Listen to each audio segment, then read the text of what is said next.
Hey guys, welcome back to Loft Sports. It's Tyler. Game 1 in the books. Irish take down Duke 27-13 in South Bend. Can't believe we finally had a chance to watch Notre Dame play. There was a time during the summer where I didn't think we'd get to see our Irish take the field, but they did, and mixed emotions. Weird atmosphere. Stadium only about 20% capacity, 25% maybe at max. So kind of felt like watching a spring game to some degree, but a competitive spring game. Let's just get right into it. Notre Dame comes out, obviously heavily favored. Duke was, I think, a 4-win team last year. Yes, they had Chase Bryce, the transfer from Clemson.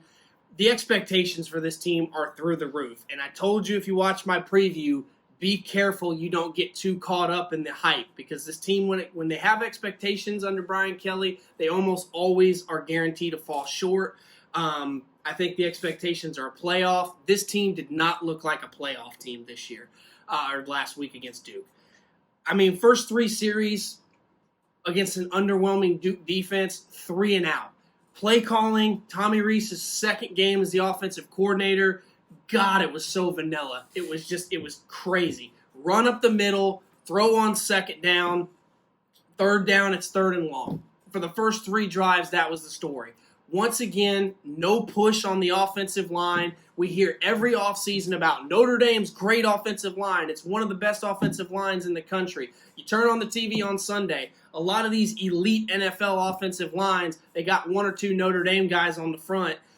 Where is this talent on Saturday? I mean, I know this team is talented offensively up front, but why can't we push 2- and 3-star recruits from Duke and Navy and Boston College off the ball? And the stats are so misleading. We ran for 178 yards. You think that's pretty decent, but a lot of that is either book scrambling or it's chunk runs. Now, Kyron Williams looked really good at times. I like this kid. We did not have a really true running back last year after Dexter Williams graduated in 2018. I think we have that with Kyron Williams. I think he's got game-changing capabilities. He just got to be able to get loose. And he had some chunk plays. He had a really nice 75-yard pass on a screen play. I like that they were getting him the ball. He had several touches. He had several opportunities. But when Notre Dame wanted to run the football and Duke knew we were going to run the football, we couldn't run the football. That is still an issue in 2020, and it's just so frustrating. Every year, Notre Dame, we manage to look like we can run the football. The stats say that we run the football well, but when you watch the game, it just doesn't feel like Notre Dame can run the football when we need to run the football. And let's get down to it. Ian Book was average. Chase Bryce was the better quarterback in this game. Even though it was his first game with a new team and far less talent, Chase Bryce was on time. He made good throws. When he was under pressure, he stepped up in the pocket, and he delivered. He was crisp. When the play wasn't there and broke down, he took off running. The whole first quarter, first half, Ian Book was falling back off of his back foot. It looked like a freshman quarterback. I expected so much more from a fifth-year senior, and going into his 3rd year as the starter, I'm disappointed with Ian Book's performance. Let's get to my takeaways now. My first takeaway from the game on Saturday is Ian Book is a 3-star quarterback playing around 4- and 5-star talent. I love the kid. He's got grit. He's got moxie. He represents the program and the position of the quarterback at Notre Dame with class. He's well-spoken. I don't want to knock the kid, but on Saturday, more often than not, he just doesn't seem to get it done consistently enough. He makes great plays.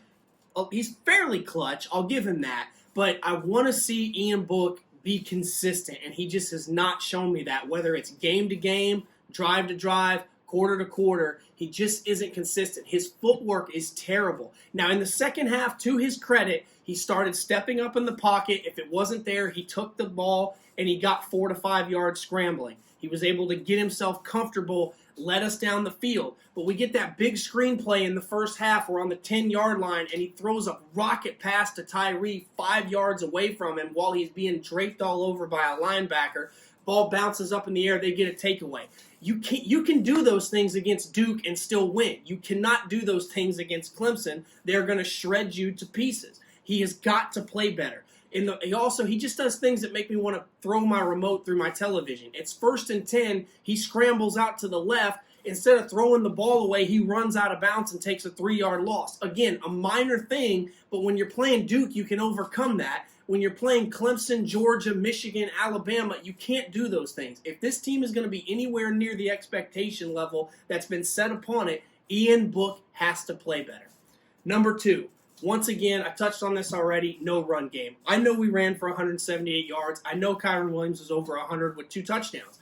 It just doesn't feel like Notre Dame is able to run the football when everybody in the stadium knows we're going to run it. Duke was able to shove us back on 1st down every single time. It should have been, I know the play calling was vanilla, but you should still at least be getting 3, 4, 5 yards against Duke. Okay, it's one thing to struggle against Georgia or Clemson's front, but Duke, we should be pushing them off the ball. I'm not impressed with the running game. It's all chunk plays. That's how we get these godly rush yard totals. Otherwise, it's 1 yard here, 1 yard there, 2-yard loss, 3-yard gain. It's just there's no ebb and flow to the running game. And then finally, let's give some credit. The defense played great. Duke's only touchdown came on a shortened field when we gave them a ball because the offense couldn't do anything and we were backed up inside our own 10 and we had a bad punt. The special teams also deserves a little bit of credit. We made some field goals. We played pretty well on special teams, didn't give up any big returns. I think the defense played well. I don't want to overreact. It's one game. It's been a weird offseason. We didn't get a spring. We didn't really have a true fall camp to some degree. It was a weird atmosphere with no fans. I'm going to back up. I'm not going to suffocate this team. It's game 1 of 11. We got a talented South Florida team rolling into town next week.